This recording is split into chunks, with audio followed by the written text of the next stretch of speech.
Hello students and friends, Pract civil academy के इस YouTube channel पर आप सबका स्वागत है। As you can already see word power C, इसका मतलब आज का जो वीडियो है हमारा ये वर्ड पावर के लिए है, वर्ड पावर के लेटर सी से है। इसके पहले हमने आपको ए लेटर से और बी लेटर से वीडियोस दिए हैं जिनमें हमने 10 वर्ड्स का सिनोनिम, एंटोनिम्स और उसके यूसेस डिस्कस किए हैं। आज हमारा जो वीडियो है वो हमारे लेटर सी के लिए है, जिस पे हम आपको 10 मोस्ट इंपॉर्टेंट वर्ड्स और उनके सिनोनिम, एंटोनिम्स प्लस उनके यूसेस भी बताएंगे। तो अब हम चलते हैं अपने सी लेटर को डिस्कस करने। You can see the first word that is written on the board is candid. It is candid, CANDID। और कैंडिड का हिंदी मतलब होता है स्पष्टवादी, यानी जो बहुत ओपनली बोलता है, बिना किसी झिझक के बहुत फ्रैंकली बोल देता है, उसे हम बोलते हैं कैंडिड। कैंडिड पर्सन भी हो सकता है, कैंडिड रिप्लाई होता है, कैंडिड आंसर भी होता है।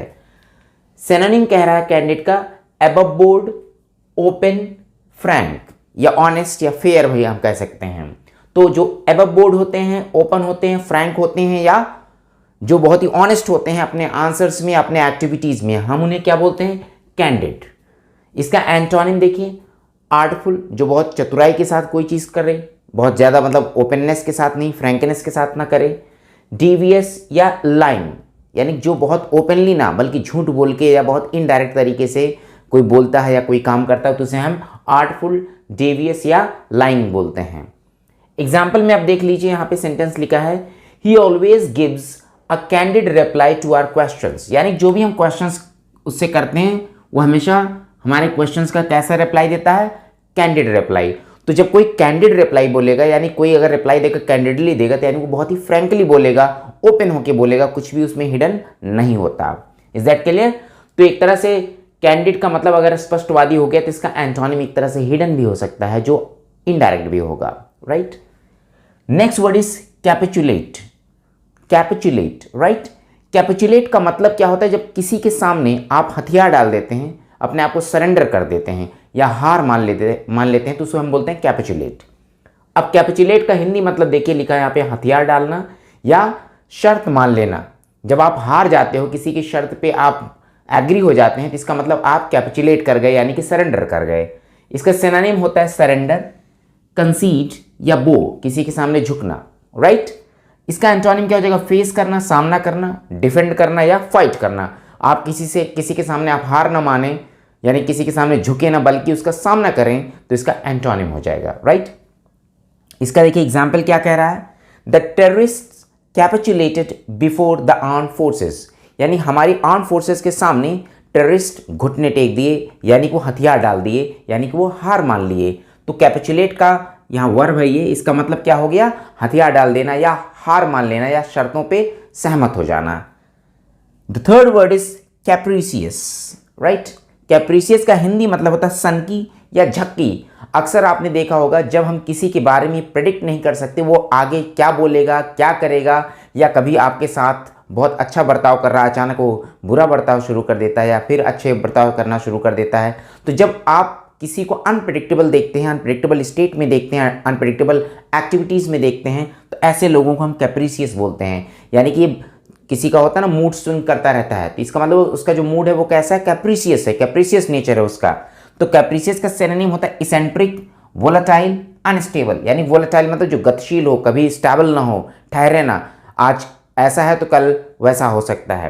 तो इसेंट्रिक, वोलेटाइल, अनस्टेबल, यानी जो अनस्टेबल हो, स्टेबल नहीं, जो ठहरा हुआ नहीं, अनस्टेबल हो, चेंज होता रहता है, तो ऐसे लोगों को हम कैप्रिसियस बोलते हैं, जिनका मूड कैप्रिसियस हो सकता है, नेचर कैप्रिसियस हो सकता है। जबकि एंटोनिम क्या है? कांस्टेंट, जो स्थिर हो, स्टेबल हो या स्टेडी हो, तीनों का मतलब स्थिर होता है। एग्जाम्पल देखिए, कह रहा है he is such a कैप्रिसियस person, वो इतना कैप्रिसियस पर्सन है, यानी कि वो ऐसे सनक वाला व्यक्ति है, दैट की वी कांट प्रेडिक्ट, हम प्रेडिक्ट नहीं कर सकते what he is going to do the next, कि वो आगे क्या करने जा रहा है, हम इसको बिल्कुल प्रेडिक्ट नहीं कर सकते। क्यों? क्योंकि उसका जो नेचर वो कैप्रिसियस है, यानी कि इतना सनक से भरा उसका नेचर है कि हम ये नहीं। So these are the 3 questions that we have discussed with the letter C. Now we are moving to the next words. Okay, here next are the 3 other words of the letter C. The fourth word is castigate. कैस्टिगेट करना means आलोचना करना, निंदा करना, किसी के काम की निंदा करना, किसी के काम की आलोचना करना अगर वो काम गलत है तो हम जब आलोचना करते हैं तो उसका सिनोनिम होता है क्रिटिसाइज, स्कोल्ड, चेस्टाइज या रेप्रीमैंड। डांटना, फटकारना, निंदा करना, आलोचना करना, इसका मतलब क्रिटिसाइज, स्कोल्ड, चेस्टाइज या रेप्रीमैंड। एंटोनिम इसका हो गया लॉर्ड या कॉम्प्लीमेंट या प्रेज, राइट। जब हम किसी को लॉर्ड करते हैं, कॉम्प्लीमेंट करते हैं, प्रेज करते हैं तो उसकी तारीफ करते हैं। तो एक तरफ आलोचना करना, निंदा करना, दूसरी तरफ उसकी किसी के काम की तारीफ करना या प्रशंसा करना, तो इसका एंटोनिम हो गया। एग्जाम्पल देख सकते हैं हम इसमें, कह रहा है the clerk was castigated for his negligence. Negligence का मतलब होता है लापरवाही।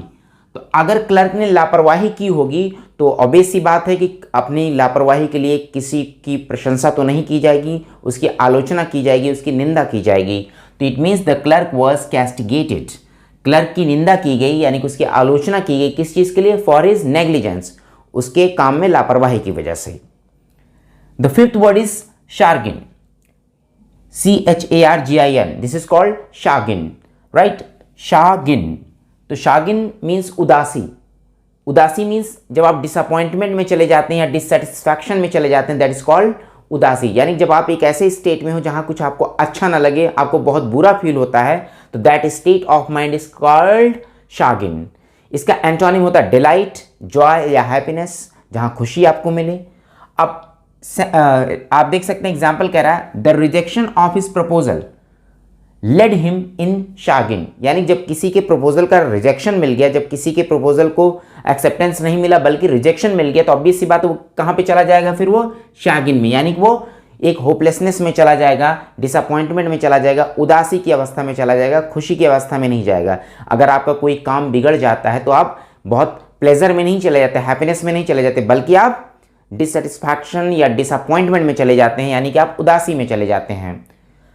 And the sixth word is circumspect. Circumspect का मतलब होता है सतर्क, एडजेक्टिव है। सर्कमस्पेक्ट मीन जो अलर्ट हो, सतर्क हो, अटेंटिव, केयरफुल, वॉचफुल या अलर्ट। जबकि इसका एंटोनिम क्या हो गया? केयरलेस, इनडिस्क्रीट या नेग्लिजेंट, लापरवाह, राइट। अ सर्कमस्पेक्ट पुलिस फोर्स, यानी अगर पुलिस फोर्स कैसी हो? सर्कमस्पेक्ट हो, यानी सतर्क हो। Always keeps a check on the thriving crimes, thriving मतलब राइजिंग, बढ़ती हुई। तो अगर एक सर्कमस्पेक्ट पुलिस फोर्स, अगर पुलिस फोर्स कैसी हो? सर्कमस्पेक्ट हो, एक सतर्क जो पुलिस फोर्स होती है, ऑलवेज कीप्स अ चेक, वो हमेशा एक चेक रखती है, यानी कंट्रोल रखती है किस पर? थ्राइविंग क्राइम्स पर, बढ़ते हुए क्राइम्स पर, राइट। तो ये हैं 3 other words. Fourth word castigate, fifth word chagrin, sixth is circumspect. अब हम चलते हैं अगले वर्ड्स की तरफ। So now we can see the seventh word is clandestine. Clandestine का मतलब होता है छिपा हुआ। जैसे अगर कोई आप एक्ट करते हैं जो लोगों की नज़र में ना हो, दैट इज कॉल्ड हिडन, छिपा हुआ, and that act is known as clandestine. तो क्लैंडेस्टीन का मीन्स छुपा हुआ, जिसका सिनोनिम होता है covert, hidden and stealthy. Covert operations चलाए जाते हैं, वी ऑल नो, फिल्मों में हम देखते हैं या न्यूज़पेपर में आए दिन हम पढ़ते रहते हैं कि आर्मी कई कोवर्ट ऑपरेशन करती है, या हमारी जो इंटेलिजेंस एजेंसीज हैं वो कोवर्ट ऑपरेशन चलाती हैं किसी भी ड्रेडेड क्रिमिनल को या टेररिस्ट को पकड़ने के लिए। तो क्लैंडेस्टीन मीन्स कोवर्ट, हिडन या स्टील्थी, यानी छिपा हुआ, जो सबकी नज़र से बच के किया जाता है। इसका एंटोनिम जबकि हो गया फोर्थराइट, ओपन या truthful, right. The cabinet held a clandestine meeting on the recent developments along the LAC।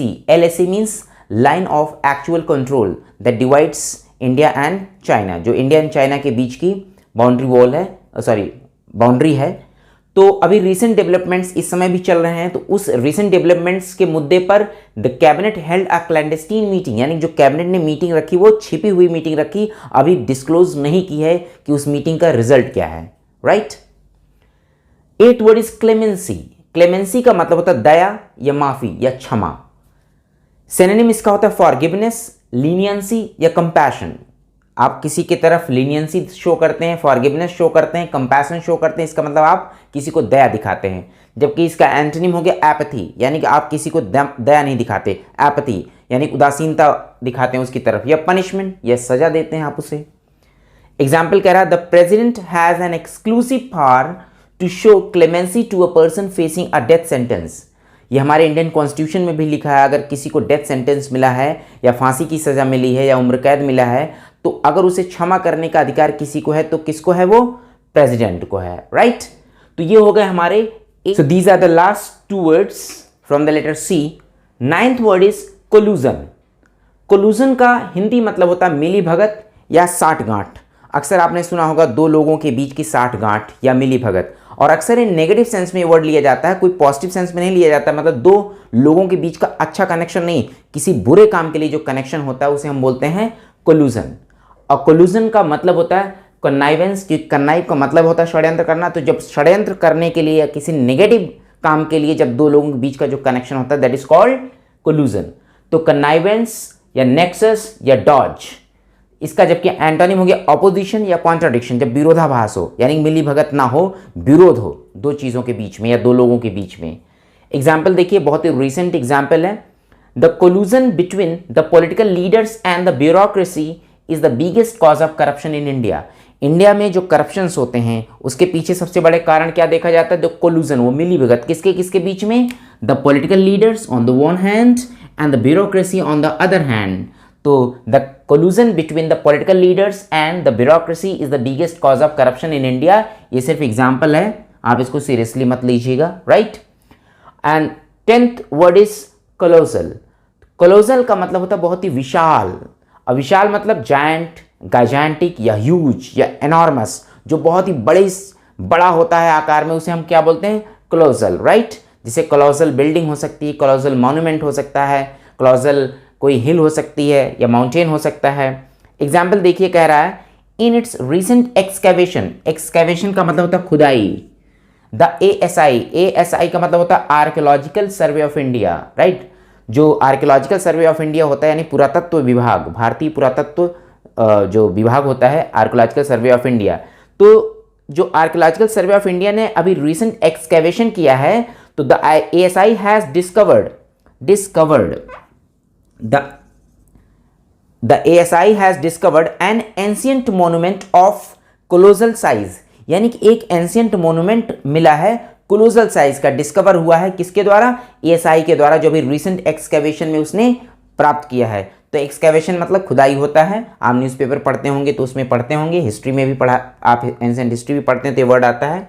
तो कोलोसल का मतलब होता है विशाल, यानी कि जायंट, गाइजेंटिक, ह्यूज या एनॉर्मस, जबकि इसका एंटोनिम क्या हो गया? टाइनी या स्मॉल, बहुत सूक्ष्म या छोटा, राइट?